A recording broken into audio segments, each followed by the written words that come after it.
I knew it, I knew it. Honey, D.L. Hughley is exposing everything. This is what they're saying about Shannon Sharpe. Shannon Sharpe sold his soul to Hollywood. That's why he got that big time with that podcast. Because I'm thinking to myself, hell, he's stumbling on those words. He can barely talk. You know, he just rambling out the mouth. Honey, D.L. Hughley is alleging that he got this position to be the male Wendy Williams because he done sacrificed that donut hole. And it makes sense. Because why? He got 19-year-old girls. Mind you, this brother is what, 56 years old?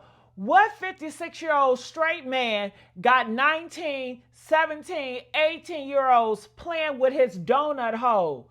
What type of stuff is that? Then gonna try to come out here to say that, oh, that 19-year-old really wanted to play with his donut hole. Well, hell, you allowed her to play with your donut hole. Most straight men would be like, nah, bro, you ain't touching my donut hole. Most straight men will hang up the phone, disconnect when they find out you trying to play in their donut hole. Okay, but no, not Shannon Sharpe. He continued to do it. They are saying that he got that from Hughley. Hughley done turned him out doing all that donut hole ritual. And the reason why he liked to humiliate these 19, 18-year-old girls, because when he was young in the NFL, in this industry, they was humiliating him. They did a lot of race play with his butt. The older whites, man, was back broken. You know Black history. They said they take all those black people from Africa and then they was breaking them down, especially the big ones, the big muscle man. And Shannon, he got a big old muscle. He's a big man. And they want to break him down. So they bend him over and they do all types of humiliations. So I feel that Shannon Sharpe, he got all that from Hollywood when he was gone in the NFL, when he was young, and he just got used to it. So now he's doing it to young white women because the older white man did it to him. So now he's paying it back and doing it to young white women, okay? Now, why he hate women allegedly, I don't know. It's going to be a whole bunch of receipts, and I think I may have to go live about this. But y'all got to hear what D.L. Hughley got to say about Shannon Sharpe selling his soul to Hollywood, and they said they did him just like they did Diddy, because they knew all this time that Shannon Sharpe was doing all this nefarious stuff. They ain't say nothing until I don't know what happened, but they pulled the rug under Shannon Sharpe, just like they said Diddy. Diddy been doing all this nefarious things. They've been protecting Diddy. But then when Diddy went up against that deal, they pulled a rug and they exposed all his skeletons. And they're saying they're doing the same thing with Shannon Sharpe. And Shannon Sharpe, y'all haven't even seen the hard truth of Shannon Sharpe yet. And you know that $100 bill deal that he had, girl, that's gone. That's gone. They done took that off the table. Not only that, but other deals that he had too. Gone, girl. Okay, yeah, they tricking y'all. They make y'all think that y'all all that in a bag of chips. They make y'all think that you one of them, but honey, you ain't never one of them. They gonna let you know. So I want you guys to watch this video in its entirety with D.L. Hughley exposing everything. Make sure you guys like, share, subscribe here at the Messy Sweet Spot. Check this out, y'all. Club Shay Shay is getting messier and messier. It's almost like Wendy Williams didn't go anywhere. She just got a weight set. The number one job of somebody that sold their soul in Hollywood is to act like it didn't happen. They all do the same job. I don't want to be, don't manipulate me. Oh, Lord have mercy.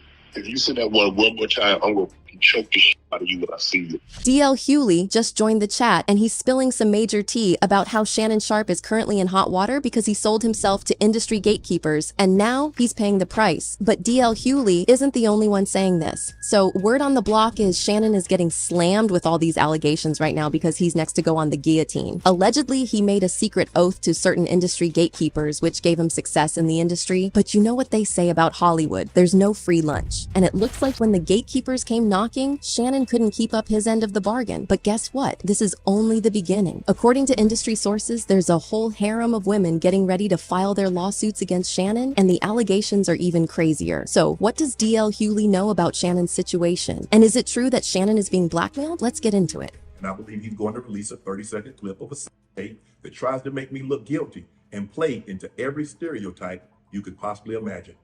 That video should actually be 10 minutes or so. DL Hughley has been warning Shannon Sharpe about being a sellout and associating himself with weird people, but Shannon never listened. The moment Shannon's lawsuit and all the messy details started going viral, Hughley was there to drag the hell out of him. Hughley put Shannon on blast on Twitter, saying, "Shannon better be glad Shannon ain't interviewing Shannon on Club Shay Shay." Some of Shannon's fans felt like Hughley was wrong for dissing the man when he's currently facing these serious allegations, but the truth is that Hughley is not new to this. He's true to this. He has had his foot on Shannon's neck for years now, calling him out for turning Club Shay Shay into a place where other black men get torn apart for clicks. Hughley called Shannon Wendy Williams with a weight set because Shannon allegedly uses his platform as a place where sensational clips are more important than the truth. According to him, Shannon deliberately uses his platform to hurt certain people. For context, Hughley appeared on a Vlad TV interview last year and dragged Shannon through the mud, saying he would never go on Club Shay Shay. He explained that the controversial topics and beefs Shannon allows his guests to bring up on the show are way too messy for him. Initially, I was going to do it,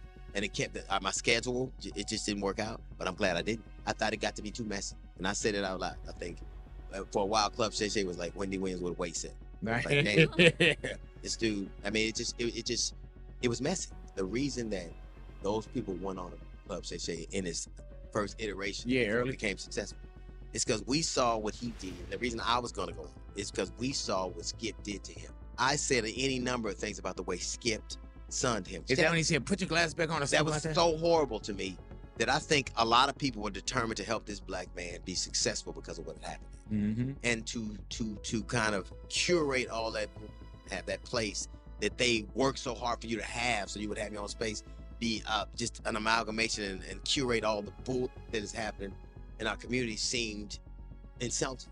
Right. And we're talking about, man, some of the same people that rallied around him to make sure he was good. Of course, Hughley was referring to Cat Williams' Club Shay Shay interview, which now has almost 90 million views, making it one of the most viewed podcast interviews in YouTube history. During that interview, Cat opened a can of worms by calling out almost every famous comedian in the game. From Steve Harvey to Cedric the Entertainer and Kevin Hart, Cat didn't hold back one bit. Now, Cat didn't say anything bad about DL Hughley, but this didn't stop him from calling out Cat and Shannon for that interview. Interestingly, Cat actually warned Shannon about getting involved with the wrong crowd during this interview. Y'all thought Cat was joking when he said Shannon had a weird allegiance to losers, but he really wasn't.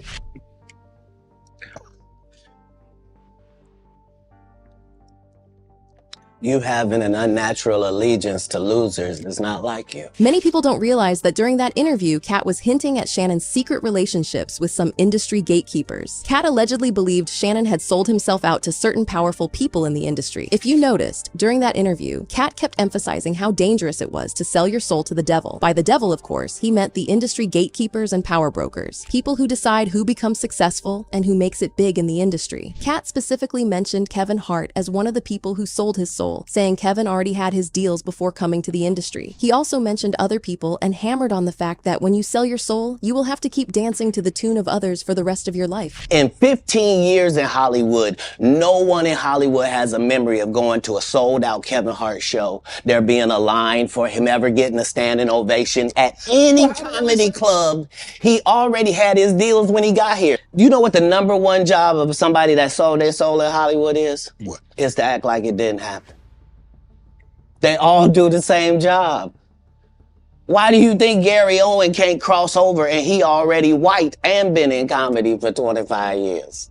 If what I say ain't the case. People have also pointed out how Cat seemed to know that Shannon had a lot of weird fetishes and warned him about getting involved with white women. It's almost like Cat knew what would happen in the future. People who warned him he probably wouldn't be in this messy situation he's in right now. For context, Shannon is currently being sued for $50 million by a woman named Gabriella Zuniga, and it is all shades of messy. In the lawsuit, Gabriella, also known as Gabby, accused Shannon of controlling, manipulating, and acting violently toward her. She claimed that when she tried to break up with him after his IG IG Live scandal last year, he got violent and SA'd her at her house. Fast forward to January, and Shannon allegedly SA'd her again after manipulating her to invite him over. According to the lawsuit, Shannon refused to wear a condom while doing this, and he also used her back door even when she told him she didn't want it. What makes these accusations even creepier is that Gabby was only 19 when Shannon started dating her while he was in his mid-50s. But that's not all. Apparently, Shannon and Gabby used to engage in race play and BDSM, and we learned this after Shannon's lawyer leaked some of the text messages between them. The texts were like, "I want you to put a dog collar around my neck and choke me with it while you're effing me." In another text, Gabby said, "I know you miss this big juicy behind. $25,000 for each cheek. Only if you put that baby gravy in me, then I can do whatever I want to me. I want to out my tongue and you're a hole and then marry you. That's my daddy. F, I want you to put a big black baby in me. You better crave it because you're going to be stuck with it for life after you put a big black baby in me." It's clear that Shannon's lawyer posted these texts as some kind of proof that the relationship was consensual because he added a statement denying the allegations. This lawsuit, filed by Gabriella Zuniga and orchestrated by her attorney Tony Busby, is a blatant and cynical attempt to shake down Mr. Sharpe for millions of dollars. It is filled with lies, distortions, and misrepresentations, and will not succeed. Mr. Sharpe categorically denies all allegations of coercion or misconduct, especially the gross lie of SA, and will not submit to what he sees as an egregious attempt at blackmail. He stands firmly by the truth and is prepared to fight these false claims vigorously in court. He looks forward to vindication through due process and a judgment based on the facts and the law. Shannon also responded to this lawsuit, calling it nothing but a shakedown. He said Gabby and Tony Busby are trying to get a fat payday from him, and he's not about to allow that to happen. Interestingly, Shannon also mentioned that Gabby and Busby are planning to release an edited 30-second explicit clip of him and Gabby that would make him look violent. He added that this clip was deliberately edited to make him look bad, daring them to release the full 10-minute video they cut the clip from. This is a shakedown.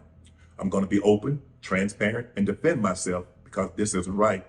This is all being orchestrated by Tony Busby, who has targeted Jay-Z. Tony Busby targets black men, and I believe he's going to release a 30-second clip of a sex tape that tries to make me look guilty and play into every stereotype you could possibly imagine. That video should actually be 10 minutes or so. Hey, Tony, instead of releasing your edit, put the whole video out. I don't have it, or I would myself. You know what happened, and you're trying to manipulate the media. The encounter in question took place during the day at her invitation, and now that appears to be a deliberate setup, coordinated by Gabby, also known as Carly on OnlyFans. Gabby and Tony Busby want $50 million.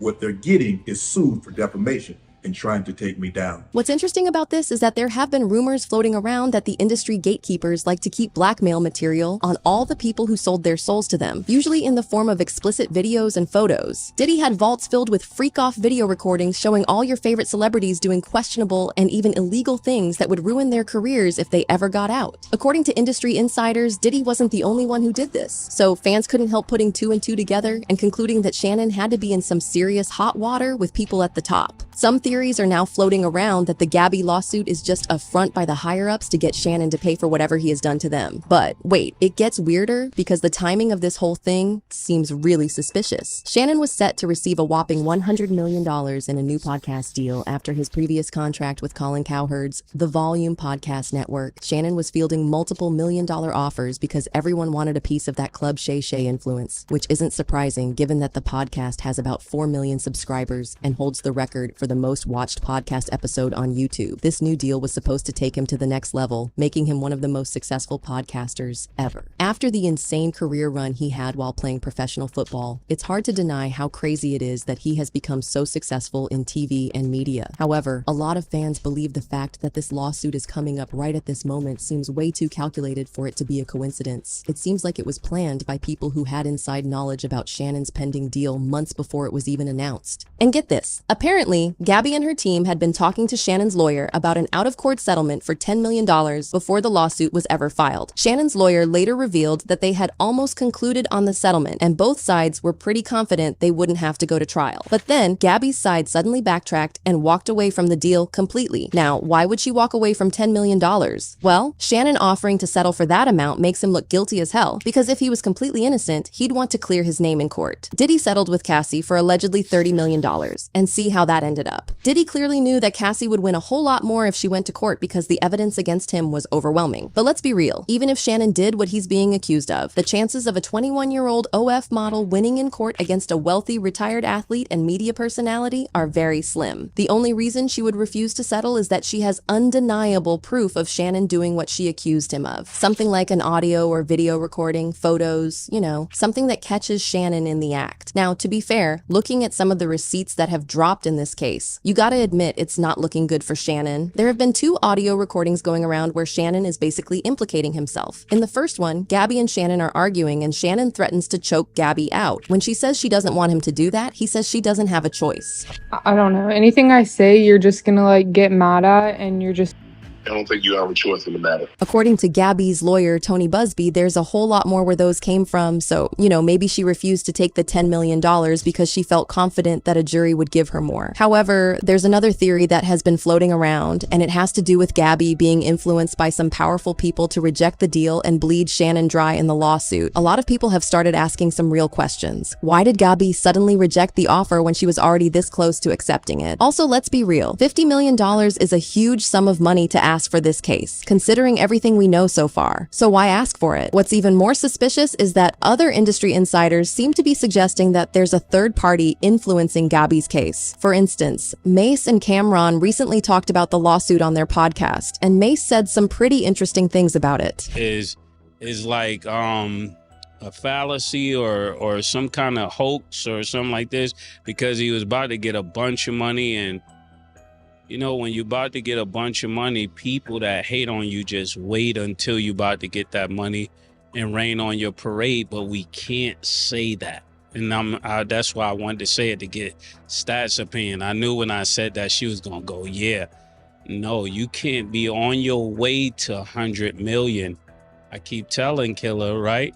And picking these kind of girls. You can't do that. We talked about this with Ant-Man. According to him, Shannon wouldn't have offered Gabby $10 million if he wasn't at least a little bit guilty. But then he added that it was weird that Gabby rejected the offer, suggesting that there might have been a pimp who influenced Gabby to go ahead with the lawsuit. This is what I'm getting at. And for him to offer 10 million says that there might be some truth to this, because I'm not offering nobody no 10 million if I know I didn't do anything. And I think the only reason the 10 million didn't work, Killer, I want to know how you feel about this. I think the 10 million didn't work because the pimp need his cut. Just allegedly. I'm not saying there is a pimp, right? Let me give you. It's just an idea. This is just an idea, right? So if there's a pimp, right? Why y'all keep laughing? That nigga worth a lot of money. You know how guys be, and they pushed her on her, and then she said 10. He was like, 10 is my 10. You gotta put in your number for yourself. That don't have nothing to do with mine. 10 is mine. That's what we discussed.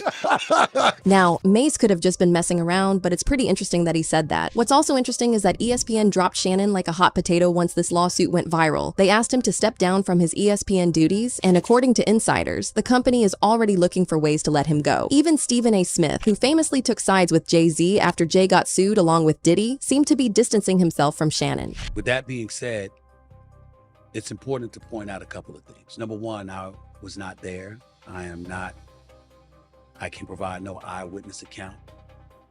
And even though I got love and respect for Shannon Sharpe, and I'm sincerely hopeful and prayerful that he is completely innocent of the allegations that have been levied against him, I can't sit here and speak to his innocence or guilt from a knowledgeable place, because I have nothing to do with this. I haven't seen anything. I don't know anything. I don't even know this person. I know what the reports say. For those that have eyes, the writing on the wall is pretty clear. Either the evidence against Shannon is so overwhelming that his reputation will be forever damaged once it comes out, or some people are pulling strings behind the scenes to make sure Shannon loses everything in this case. But what are your thoughts on this? Do you think Shannon is being set up, or do you think this is a coincidence?